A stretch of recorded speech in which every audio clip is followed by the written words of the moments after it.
round of applause for our good pal Frankenstein. Oh, settle down, I know. Frankenstein's the scientist. Oh, me? No. Don't be absurd. I've no tales to tell nor songs to sing.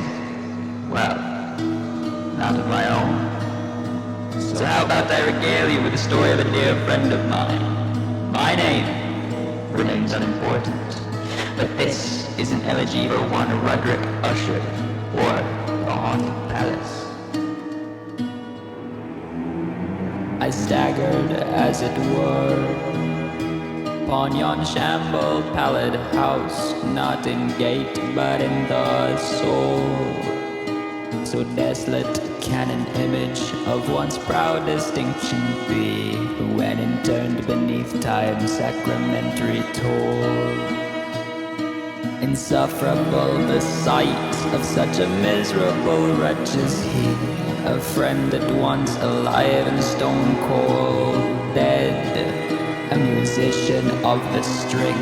He compelled his guitar to sing, and at last, and for the first, I heard such frightful, dreadful, doleful, dismal, intensely conscious dread, he said. In the greenest of our valleys, like good angels tended, once a fair and stately palace, radiant palace, reared its head. In the monarch thoughts dominion, it stood there.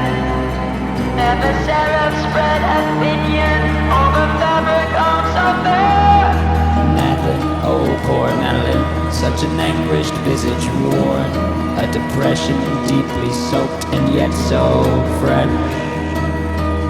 Ever will the memory of the pair of kin forlorn stake its claim upon my being, on my flesh. My pal and I, remused, we dined, we spoke and laughed, or at least we tried. We all know now time's never been our friend. Nearly days passed us by, Madeline passed, Roderick cried. Thinking back, it must be then the naval Usher met its end. Bannered yellow, glorious golden, on its roof did float and flow. This, oh this, was in the olden time, long ago. And every gentle air that dallied in that sweet day, along the ramparts moved in ballad, awake, odor and away.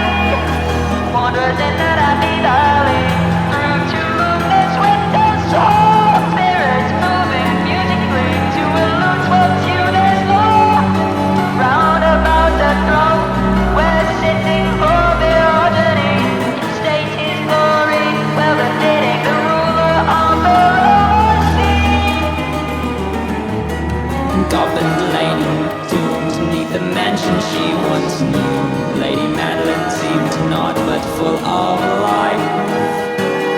Such I've heard is the irony of the cataleptic's rule, a corpse that conceals the living strife.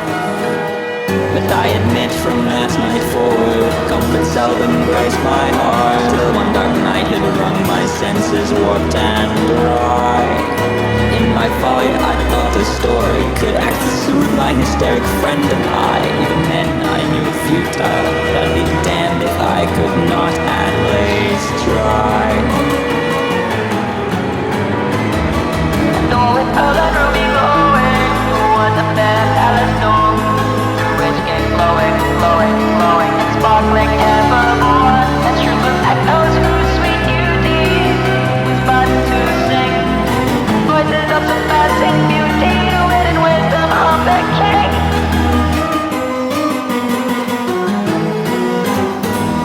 And Ethelred, drunken, full of might, sought the hermit, sought to find a fight. And so he wrenched and ripped through the wooden screen, strength befit him. But the champion stood enraged, amazed to find flaring scales and tongue ablaze, and a shield of shining brass, legend and written. Who entereth herein, a conqueror hath been. Who slayeth the dragon, the shield he shall win. And as the legend was fulfilled, Ethelred's ears were at once filled with shrieks so hard and harsh, such piercing din. All stirred by success, Ethelred gloried in excess, kicked the carcass out of path to his new boom. But tarry not did it, and instead silver floored hit, and let a mighty ringing screech pervade the room. Now skeptical am I of things called paranormal, or at least back then that was the case. But as the sounds described on the page became choral, I saw hysteria painted on his face. Looking past my eye, not far beyond me, just as he screamed, she sought her brother. And not seconds later they lied, two lifeless bodies, each dead and gay with the other. I fled, afraid and aghast, and watched a crack begin to tear. None but I can say in truth they bore witness to the fall of the house of Usher. But evil things in robes of sorrow assailed the monarch's high estate. Ah, let us mourn, for never morrow shall dawn upon him desolate. And round about his home the glory that blushed and bloomed is but a dim remembered story of the old time entombed.